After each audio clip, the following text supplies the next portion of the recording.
कि पिछले वीडियो में हमने अध्ययन किया कि मनोविज्ञान क्या है और इस मनोविज्ञान की उत्पत्ति कैसे हुई, और उसके बाद हमने पढ़ा कि आत्मा का अध्ययन कैसे आया और आत्मा का अध्ययन कैसे समाप्त हो गया, और आत्मा के अध्ययन के समापन के बाद साइकोलॉजी के अंदर किसका अध्ययन किया गया वो हमने देखा। तो हमने जाना कि अब साइकोलॉजी के अंदर मन या मस्तिष्क के अध्ययन की शुरुआत हुई। तो मन या मस्तिष्क के अध्ययन की शुरुआत तक ही पहुंचे थे, इसकी उत्पत्ति किसने की ये हम इस वीडियो में जानेंगे। तो यानी कि आत्मा के अध्ययन के समापन तक हमने पिछले वीडियो में पढ़ लिया है, उसके आगे का अध्ययन हम इस वीडियो में करेंगे। तो मित्रों, यदि आपने अभी तक उस वीडियो को नहीं देखा है तो हमारी बाल विकास सीरीज की प्लेलिस्ट का लिंक आपको डिस्क्रिप्शन बॉक्स में मिल जाएगा, वहां जाके आप उस वीडियो को देख सकते हैं। तो अब हम शुरू करते हैं आज का हमारा यह वीडियो। तो देखिएगा दोस्तों, जब आत्मा का अध्ययन साइकोलॉजी में होना बंद हो गया, कब 16वीं सदी के अंत में, तब 17वीं सदी के प्रारंभ में साइकोलॉजी के अंदर एक केंद्र बिंदु नया लाया गया कि अब हम इसमें इस बिंदु का अध्ययन करेंगे, और उसका नाम था मन या मस्तिष्क का अध्ययन। ठीक है, और ये लाने वाले थे मित्रों पोम्पोनोजी। उन्होंने बोला कि मन और मस्तिष्क एक ही होता है और हम अब साइकोलॉजी के अंदर मन या मस्तिष्क का अध्ययन करेंगे। और ये पोम्पोनोजी जो है ये इटली के थे। इन्होंने यह अवधारणा लाई 17वीं सदी के प्रारंभ में। ठीक है, और मित्रों यह अवधारणा 19वीं सदी आने तक यानी कि 18वीं सदी के अंत तक बनी रही और लोग साइकोलॉजी के अंदर मन या मस्तिष्क का अध्ययन करते रहे।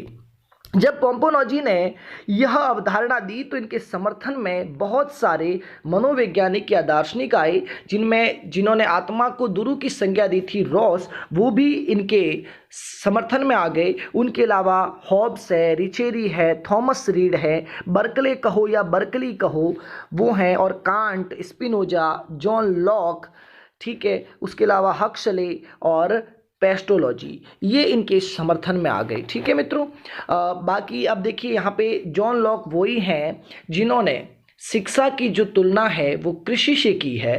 ठीक है, पेस्टोलॉजी वही हैं जिन्होंने अपने 3.5 साल के बच्चे पर प्रयोग करके लेख छपाया था। हम इनके बारे में पढ़ेंगे किसके अंदर, बाल विकास के अंदर। ठीक है मित्रों, अब देखिएगा, जब ये मन और मस्तिष्क का विज्ञान किन्होंने लाया, पोम्पोनोजी ने जब लाया 17वीं सदी के प्रारंभ में, तो उन्होंने साइकोलॉजी शब्द का सबसे पहले तो वर्गीकरण किया। उन्होंने कहा कि आत्मा तो एक प्रकार की सिर्फ शक्ति है, वास्तव में साइकी शब्द का अर्थ आत्मा नहीं होके क्या है, मन है। जैसा गैरिट ने वर्गीकरण किया था कि साइकोलॉजी 2 शब्दों से बना है, साइकी और लॉगस, और ये ग्रीक भाषा के हैं, तो इन्होंने उसमें तो कोई फेरबदल नहीं किया, लॉगस का अर्थ अध्ययन ही रखा।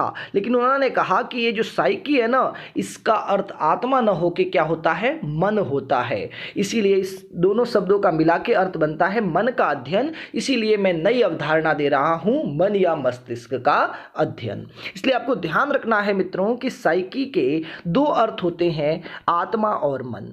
आत्मा अर्थ किसने दिया, गैरिट ने दिया। मन किसने दिया, पोम्पोनोजी ने। ठीक है मित्रों, ये आपके एग्जाम में आ सकते हैं। अब मित्रों ध्यान देना कि जो 19वीं सदी आते आते यानी कि 18वीं सदी जब चल रही थी, तब इस मन या मस्तिष्क के विज्ञान का भी विरोध हुआ। लोगों ने कहा कि हम साइकोलॉजी के अंदर मन या मस्तिष्क का अध्ययन नहीं करेंगे।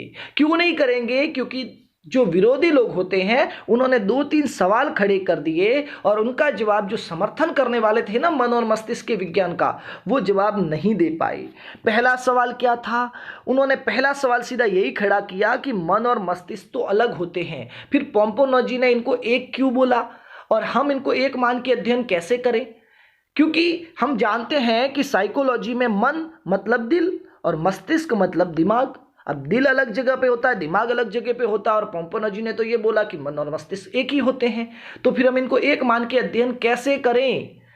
तो अवधारणा के जो समर्थन में लोग थे उन्होंने क्या किया कि अब इस अवधारणा को बचाने के लिए उन्होंने एक उपाय सोचा। उन्होंने मस्तिष्क नाम को हटा दिया इस अवधारणा में से, और उन्होंने कहा कि आपकी संतुष्टि के लिए अब हम मस्तिष्क का अध्ययन नहीं करेंगे, हम इस अवधारणा के अंदर केवल मात्र मन का अध्ययन करेंगे। अब तो आप खुश हैं ना। लेकिन फिर भी कई लोग तो सहमत हो गए, लेकिन कुछ लोग विरोधी आ गए जिन्होंने एक और सवाल कर दिया कि ठीक है भाई, आप कह रहे हैं कि मन का अध्ययन करेंगे, तो अब आप ये बता दो कि कौन से मन का अध्ययन करेंगे। हाँ, तो क्योंकि हम जानते हैं कि मन तो दो टाइप के होते हैं, बाह्य मन और आंतरिक मन। अब मुझे पता है मित्रों कि आप लोग सोच रहे होंगे कि मन हमने तो 3 टाइप के पढ़े हैं और यहाँ आपने 2 टाइप के क्यों बोले। आपने जो मन के प्रकार बोले हैं ना, वो चेतना के आधार पे मन के प्रकार बोले हैं, और ये चेतना के आधार पे जो मन के प्रकार हैं ये सिगमंड फ्रायड ने दिए थे अपने मनोविश्लेषणवाद के सिद्धांत में, जब उन्होंने बोला था कि चेतना के आधार पे मन 3 टाइप के होते हैं, चेतन मन, अर्धचेतन मन और अचेतन मन। इनके बारे में हम विस्तार से जब मनोविश्लेषणवाद का सिद्धांत पढ़ेंगे ना, तब आपको बता देंगे। लेकिन रियल में मन 2 टाइप का ही होता है, एक तो होता है मित्रों बाह्य मन और एक होता है मित्रों आंतरिक मन। अब दोस्तों, बाह्य मन क्या होता है, इसको हम उदाहरण के द्वारा समझने का प्रयास करेंगे कि मानो मैं यहाँ पे बैठा हूँ, आप यहाँ पे बैठे हैं और यहाँ पे पड़ा है लड्डू। अब इस लड्डू को मुझे खाना है। अगर मैं इसको सीधा उठा के खा लूंगा, तब आप क्या सोचेंगे, अरे यार ये कैसा व्यक्ति है, इसको ये लड्डू बांट के खाना चाहिए था, फिर भी इसने ये लड्डू अकेले ही खा लिया। या फिर आप सोचेंगे कम से कम मनुआर तो करनी चाहिए थी कि आप खाओगे कि नहीं। इसीलिए मैं, आपके मन में ऐसे विचार नहीं आए, उससे बचने के लिए खाना पूर्ति करूंगा। मुझे पता है कि आप लड्डू नहीं खाओगे क्योंकि एक बार तो जरूर मना करोगे, इसीलिए मैंने आपसे सिर्फ मनुआर की कि क्या आप ये लड्डू खाओगे। मतलब मैंने ऊपर के मन से, मैं नहीं चाहता कि आप ये लड्डू खाओ, सिर्फ ऊपर के मन से बोला कि आपको ये लड्डू खाना है क्या, और जैसे ही आपने एक बार मना बोला, मैंने ये लड्डू खा लिया। तो जो ये झूठी मूठी मनुआर की गई ना, वो कौन से मन से की गई, ऊपर के मन से की गई, बाहर के मन से की गई। तब हमें पता चला कि मन 2 टाइप का होता है, बाहर का मन और अंदर का मन। जो बाहर का मन होता है उसे कहते हैं बाह्य मन, जो अंदर का मन होता है उसे कहते हैं आंतरिक मन। लेकिन जो लोग रियल में निवेदन करते हैं कि आपको ये लड्डू खाना ही पड़ेगा, अगर नहीं खाते तो डायरेक्ट मुंह में घुसा देते हैं, यानी कि उन्होंने अपने अंदर के मन से इच्छा जाहिर की कि मुझे ये लड्डू इनको खिलाना है, तो उसको बोलते हैं मित्रों आंतरिक मन। ठीक है, और जिसमें नहीं चाहते थे कि ये खाए, फिर भी ऐसे ही मनुआर कर ली, तो उसे कहते हैं बाह्य मन। अब मित्रों देखिए, बाह्य मन में जो भी बातें शामिल होती हैं वो हमेशा झूठ होती हैं। जैसे कि मैं बाह्य मन में मनुआर कर रहा था कि आप लड्डू खा लो, पर मैं वास्तव में चाहता था क्या, नहीं चाहता था। इसका मतलब मैंने जो मनुआर की वो झूठी थी। इसीलिए बाह्य मन में सारी बातें क्या होती हैं, झूठी होती हैं। लेकिन मैं जो आंतरिक मन से रियल में जो आपको लड्डू खिलाना चाहूँ, तब मैं रियल में भी चाहता हूँ कि आप ये लड्डू खाएं। इसका मतलब मैं जो आपको मनुआर कर रहा हूं वो सत्य है। इसीलिए जो आंतरिक मन में जितनी भी बातें होती है ना मित्रों, वो सब सत्य होती हैं। और मित्रों 90% व्यक्ति बाह्य मन का ही प्रयोग करता है। भले ही मैंने यहाँ पे 60% लिखा, पर हम ज़्यादातर बाह्य मन का ही प्रयोग करते हैं। जैसे कि हम कहीं जा रहे हैं और सामने से फ़ोन आता है कि भाई साहब अभी ये पहुँचे नहीं, तो हम कहते हैं 2 मिनट में आ रहे हैं। लेकिन क्या हम रियल में वहाँ 2 मिनट में जाते हैं क्या? ज़्यादा ही टाइम लग जाता है ना। तो इसका मतलब हम हमेशा ज़्यादातर झूठ ही बोलते हैं। भले ही सत्यवादी इंसान हो, वो झूठ तो बोलता ही है।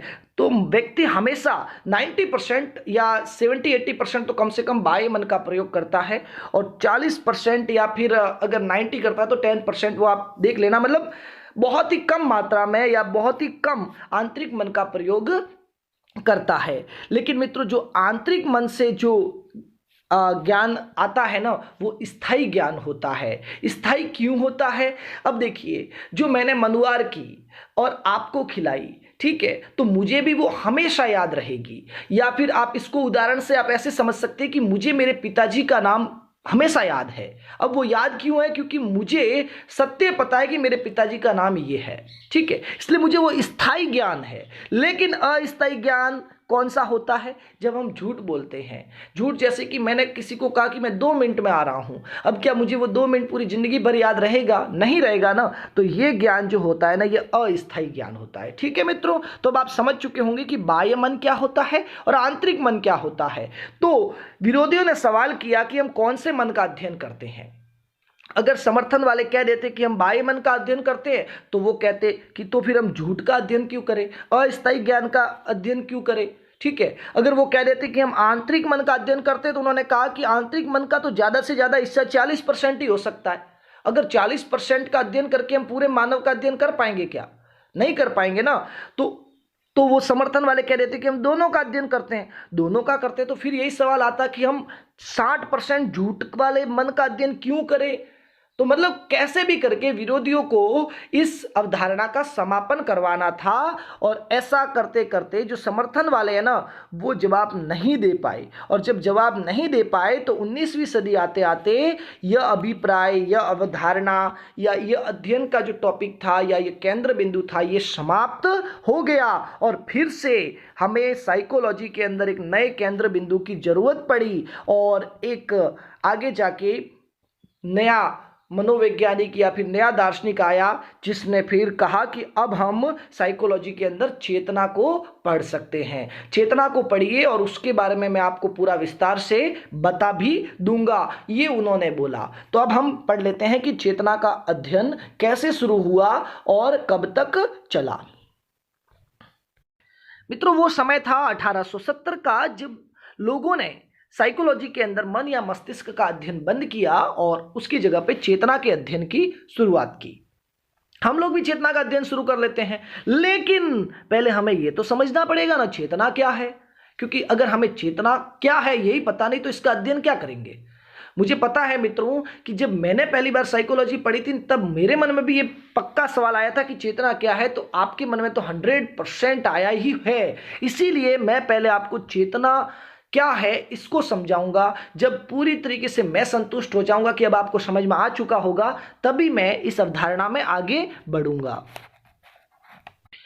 अब देखिए मित्रों, जो चेतना है उसी का दूसरा नाम क्या है? संवेदना। क्या नाम है मित्रों? संवेदना।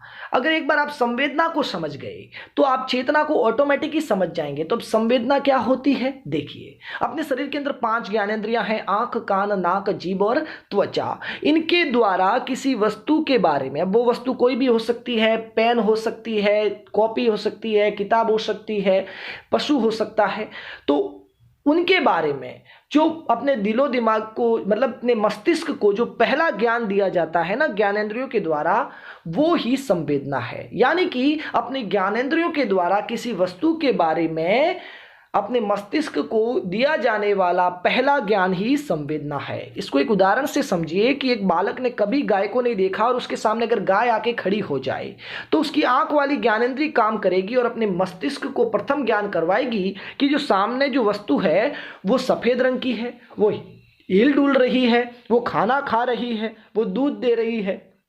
तो उस वस्तु के बारे में, यानी कि गाय के बारे में, क्योंकि उस बालक के लिए तो वो अभी भी वस्तु है, क्योंकि उसको उसने पहली बार देखा है और उसकी आंख वाली ज्ञानेंद्रिय ने उसके बारे में दिमाग को पहली बार ज्ञान करवाया है उस बालक के दिमाग को। ठीक है मित्रों, तो अब आप समझ चुके होंगे कि संवेदना क्या होती है। जैसे कि मानो कि अगर आपके ऊपर अचानक से कोई वस्तु गिर जाए, ठीक है, अब आप उस समय सो रहे हैं और आपके ऊपर कोई अचानक से वस्तु गिर गई, तो आपको संवेदना हुई पहली बार कि मेरे ऊपर कुछ चीज गिरी है। अब वो कौन सी गिरी वो तो पता नहीं, क्योंकि उसका अर्थ आपके पास स्पष्ट नहीं है, पर आपकी त्वचा द्वारा आपको एक ज्ञान दे दिया गया कि मेरे ऊपर कुछ चीज गिरी। तो ये है मित्रों संवेदना। ठीक है मित्रों, तो आशा करता हूं कि आपको संवेदना यानी कि चेतना अच्छे से समझ में आ चुकी होगी।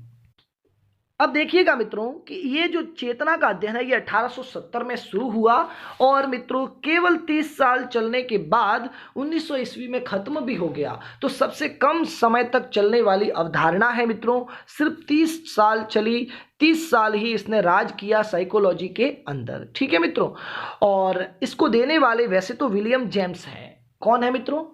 William James. लेकिन ये विवादास्पद हो गया है, कोई लोग विलियम वुंट को भी मानते हैं, इसलिए हम देने वाले में दोनों का नाम लिख रहे हैं और एग्जाम में आए तो किसको सही करना है वो भी मैं आपको आगे बता दूंगा। और हम इन दोनों के बारे में पूरा पढ़ेंगे, तब आप खुद भी अनुमान लगा पाएंगे कि वास्तव में चेतना का अध्ययन किसने लाया था। ठीक है मित्रों, अब देखिए समर्थक कौन है? विलियम वाइवस, जिन्हें विलियम वाइस भी कहते हैं, ईबी टीचनर, जेम्स सली और जेम्स चैडविक, ये इनके समर्थन में थे। पढ़ लेते हैं हम विलियम जेम्स के बारे में। तो देखिए विलियम जेम्स जो है ये अमेरिका के थे और इनका जन्म 1842 में हुआ, 1910 में इनकी मृत्यु हो गई थी। 1870 में ये पहली बार विचार देते हैं। विचार क्या देते हैं कि चेतना ही जीवन है। जिस व्यक्ति के अंदर चेतना है, जिस व्यक्ति को किसी चीज का एहसास होता है, मानो कि अगर अपने ऊपर कोई चीज गिर रही है और अगर अपन को उस चीज का एहसास ही नहीं हो रहा, अपनी त्वचा मस्तिष्क तक संदेश ही नहीं पहुंचा रही है, अपन किसी चीज को देख रहे हैं और हम हमारे द्वारा देखने पर उस चीज को देखकर जो ज्ञान है ना वो अपने मस्तिष्क तक नहीं पहुंच पा रहा है, तो फिर जीवन क्या काम का। तो उन्होंने कहा कि चेतना ही जीवन है और जीवन ही चेतना है। तो उन्होंने जैसा ही ये बोला, आमतौर पे चेतना के अध्ययन की शुरुआत हो गई 1870 में, और उनके इसी कथन के चलते चेतना का अध्ययन शुरू हुआ। और इसीलिए हम कह सकते हैं कि चेतना का अध्ययन विलियम जेम्स ने लाया। लेकिन कई लोग विलियम वुंड को भी मानते हैं। वो क्यों मानता है उनके बारे में हम आगे पढ़ेंगे। जब इन्होंने मित्रों विलियम जेम्स ने चेतना के अध्ययन की शुरुआत कर दी 1870 में, तब उन्होंने 20 साल कड़ी मेहनत की और 1890 ईस्वी में एक पुस्तक लिखी। पुस्तक क्यों लिखी? उन्होंने कहा कि अभी भी जो ये साइकोलॉजी है ये दर्शन शास्त्र का हिस्सा बनी हुई है, मैं इसको सम्मान दिलाऊंगा और इसको बिल्कुल किसी विषय में भी नहीं जोड़ूंगा, सीधा स्वतंत्र कर दूंगा। आज से ये स्वतंत्र होनी चाहिए। इसलिए उन्होंने कड़ी मेहनत के बाद एक किताब लिखी जिसका नाम है the principle of psychology. The principle of psychology, जिसको हिंदी में बोलते हैं मनोविज्ञान के सिद्धांत। और मित्रों ये मनोविज्ञान की नींव है। हर मनोविज्ञान पढ़ने वाला यानी मनोवैज्ञानिक, जो नया मनोवैज्ञानिक होता है वो इसको जरूर पढ़ता है। ठीक है मित्रों, तो द प्रिंसिपल ऑफ साइकोलॉजी जैसे इन्होंने लिखी, इन्होंने दर्शन शास्त्र से मनोविज्ञान को अलग कर दिया और स्वतंत्र विषय बना दिया। इसीलिए आमतौर पर इन्हें जो आधुनिक मनोविज्ञान का जनक बोला जाता है। ठीक है, और स्वतंत्र विषय बनाया। इसीलिए कहें तो वास्तव में मनोविज्ञान का जनक कौन बना?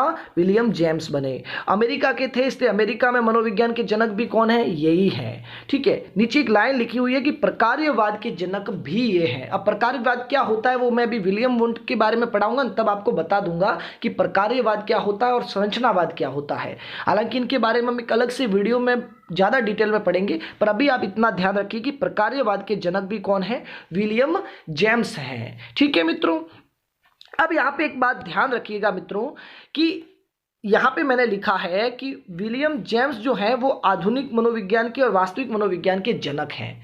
लेकिन कई लोग विलियम वुंड को भी बोलते हैं। वो क्यों बोलते हैं? क्योंकि 1870 में इन्होंने सिर्फ विचार दिया था कि चेतना ही जीवन है और जीवन ही चेतना है, पर उसके 9 साल बाद 1879 में उस चेतना शब्द को पकड़ के उससे प्रभावित होकर विलियम वुंड जो है एक प्रयोगशाला की स्थापना कर लेते हैं और जिसमें वो चेतना पे अध्ययन शुरू कर देते हैं। और उसके बाद 1890 के अंदर इनकी पुस्तक आती है विलियम जेम्स की। इसका मतलब ये हुआ कि रियल में वो कहते हैं कि रियल में देखें तो चेतना के ऊपर अध्ययन तो शुरू किसने किया? विलियम वुंड ने किया है।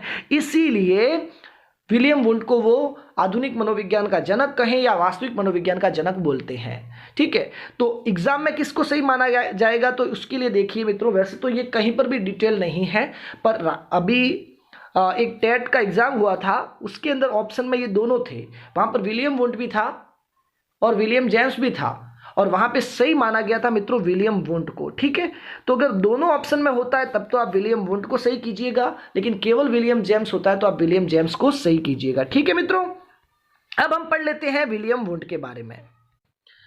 अब मित्रों देखिए, विलियम वुंड जो है ये जर्मनी के थे। 1832 में इनका जन्म हुआ और 1920 में इनकी मृत्यु हो गई। इन्होंने जैसे ही विलियम जेम्स के द्वारा चेतना ही जीवन है, जीवन ही चेतना है कथन दिया, तो इन्होंने क्या किया? उस कथन से प्रभावित होकर प्रयोगशाला स्थापित कर दी मनोविज्ञान की। और वो प्रयोगशाला जो है ना वो मनोविज्ञान की प्रथम प्रयोगशाला थी। मनोविज्ञान की प्रथम प्रयोगशाला जो 1879 में 1870 में विचार आया विलियम जेम्स का, और उसके जस्ट 9 साल बाद 1879 ईस्वी में ये प्रयोगशाला स्थापित कर दी, जो स्थापित की गई लिप्जिंग शहर के अंदर, जो जर्मनी के अंदर आया हुआ है। लिप्जिंग शहर में उस टाइम विश्वविद्यालय हुआ करता था जिसका नाम था लिप्जिंग विश्वविद्यालय। हालांकि वो आज भी है, पर उसका नाम बदल दिया और रख दिया है कार्ल मार्क्स विश्वविद्यालय, लिप्जिंग शहर, जर्मनी। ठीक है मित्रों, तो अभी जो विश्वविद्यालय का क्या नाम है? कार्ल मार्क्स विश्वविद्यालय लिप्जिंग शहर जर्मनी। ठीक है मित्रों, इस प्रयोगशाला में होता क्या था कि ये जो विलियम वोंट है ये चेतना पे अध्ययन करते थे,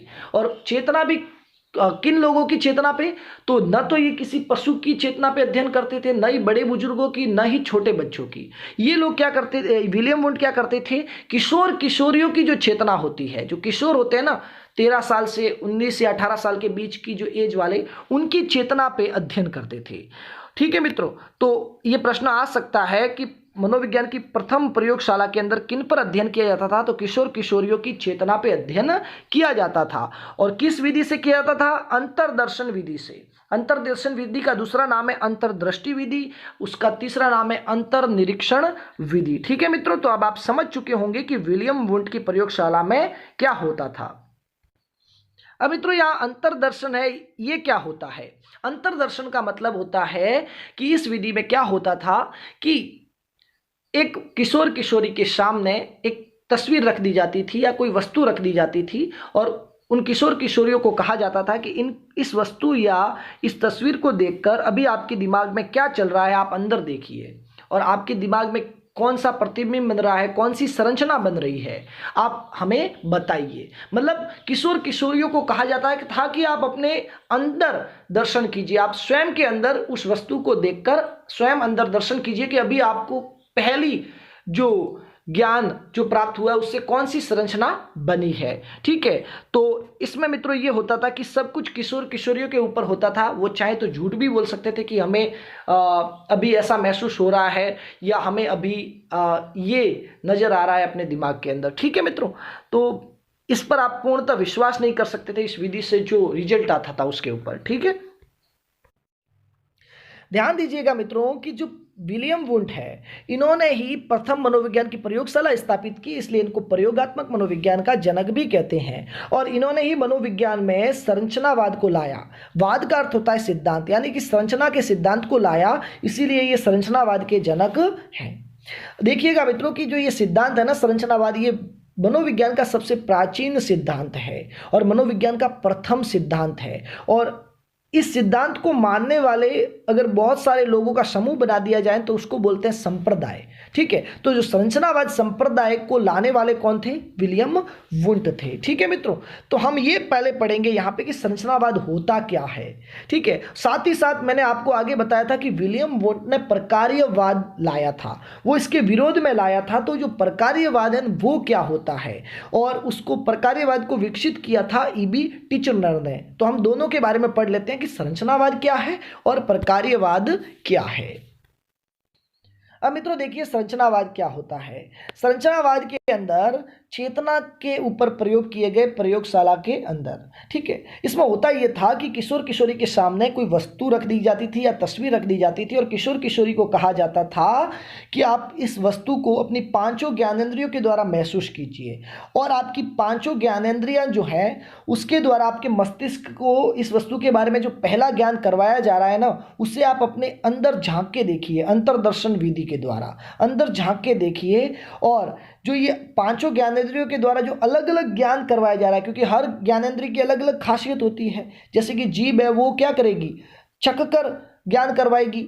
ठीक है, आंखें देख कर ज्ञान करवाएगी। तो ये जो छोटा छोटा अलग अलग जो ज्ञान करवा रहा है ना, उससे कौन सी संरचना आपके दिमाग में बड़ी बन रही है, मतलब छोटे छोटे परतें मिलकर एक बड़ी संरचना का निर्माण कर रहे हैं, वो आप हमें बताइए। तो जो ये संरचना का निर्माण करने की बात करते थे ना, इसीलिए इस वाद को बोला गया संरचनावाद। ठीक है मित्रों, तो ऑल ओवर बात करें तो ये किस पर ध्यान देते थे, सिर्फ चेतना के अध्ययन पर ही ध्यान देते थे प्रयोगशाला के अंदर। ठीक है मित्रों, तो मित्रों संरचनावाद के समर्थकों का विरोध करते हुए प्रकार्यवाद आया। विलियम जेम्स ने इस वाद को देते हुए कहा कि केवल मात्र चेतना पर प्रयोग करने से क्या हासिल होगा, हमें चेतना पर प्रयोग न करके जो चेतना यानी कि जो हमें ज्ञानेंद्रियों के द्वारा जो पहला ज्ञान प्राप्त हो रहा है उसका उपयोग क्या है, उसकी उपयोगिता क्या है, हमें उस पर बल देना चाहिए, उस पर प्रयोग करना चाहिए। हमें इस चेतना के कार्यों पे बल देना चाहिए। अगर हम इसको सीधी भाषा में समझे तो इन्होंने प्रकार्यवाद में ये बोला गया कि हमें प्रयोग करना चाहिए कि जो हमें चेतना यानी कि जो हमें पांचों ज्ञानेंद्रियों से जो ज्ञान प्राप्त हो रहा है ना मित्रों, उस ज्ञान का अपने जीवन में क्या उपयोग है, उस पर बल देना चाहिए, हमें उस पर प्रयोग करना चाहिए। इस पर हम विस्तार से अध्ययन मित्रों प्रकार्यवाद और संरचनावाद के बारे में जब पढ़ेंगे ना, तब आपको विस्तार से बताऊंगा।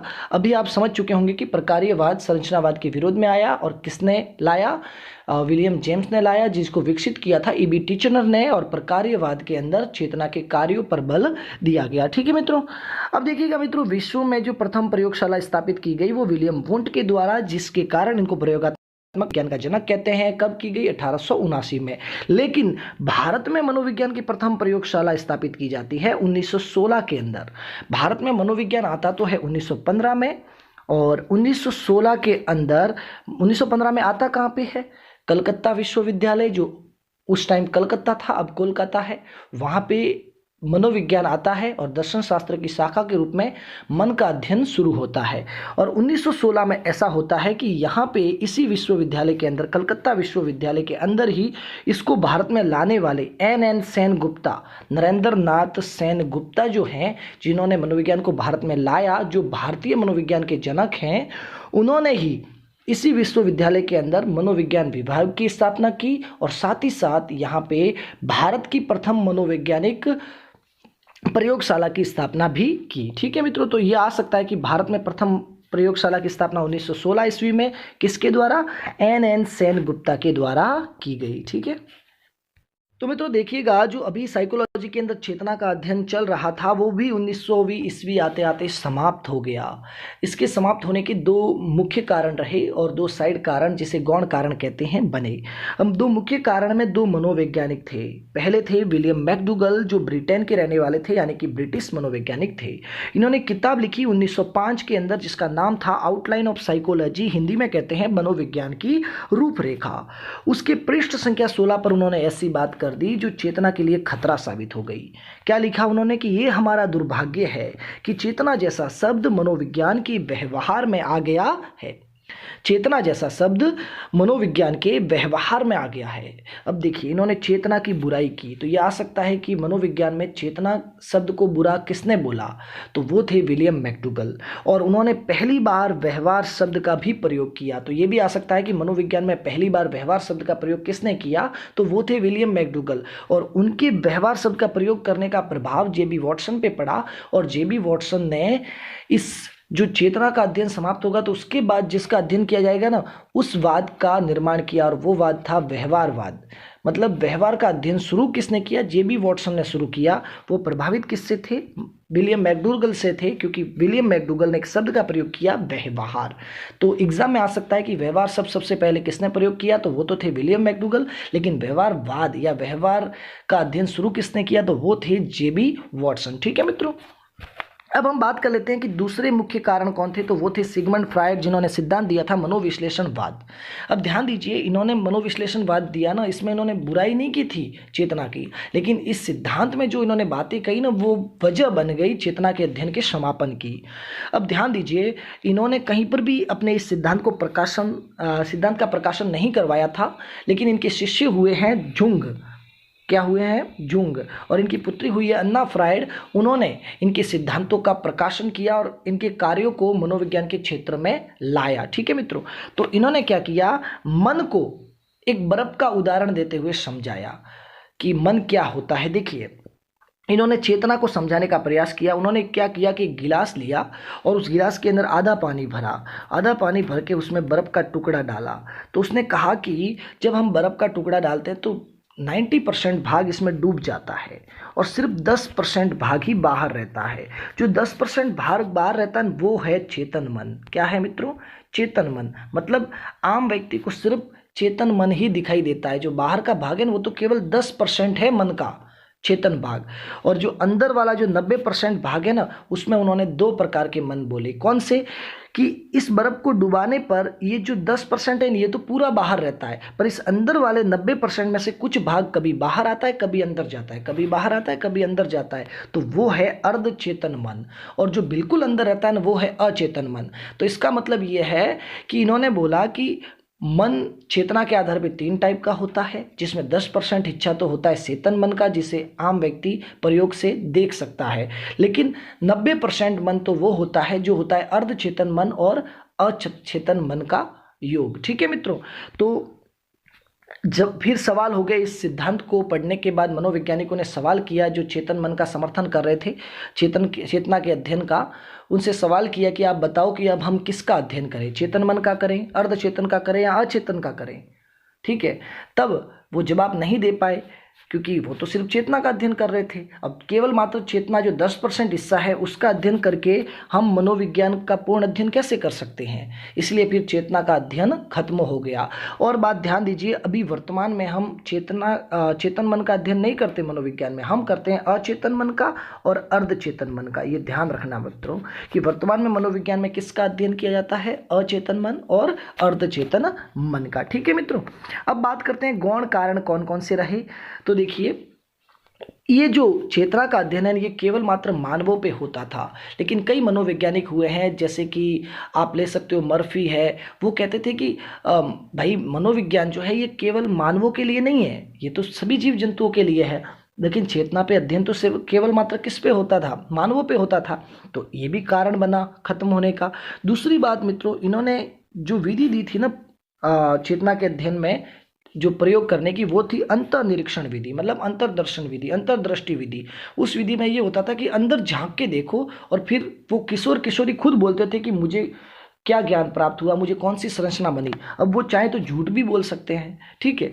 अब अपन उनकी बातों पे हर बार तो विश्वास नहीं कर सकते, हो सकता है वो गलत बोल दे तो अपना पूरा जो प्रयोग है वो ही फेल हो जाता। इसीलिए 100% रिजल्ट सही नहीं आ सकता था, इस वजह से चेतना का अध्ययन भी खत्म हो गया। और फिर एक नया मनोविज्ञान के अंदर एक नया केंद्र बिंदु विषय आया, जिसका नाम मित्रों पड़ा व्यवहार का विज्ञान, जिसे दिया जेबी वॉटसन ने, जो 20वीं सदी के चमकते हुए सितारे बने। उनके बारे में हम अध्ययन अगले वीडियो में करेंगे। तो आशा करते हैं आपको ये दोनों ही मन या मस्तिष्क का विज्ञान और चेतना का विज्ञान अच्छे से समझ में आ चुका होगा। अब अगले वीडियो में लौटेंगे, तब तक के लिए जय माता दी, जय भवानी, जय हिंद, जय भारत।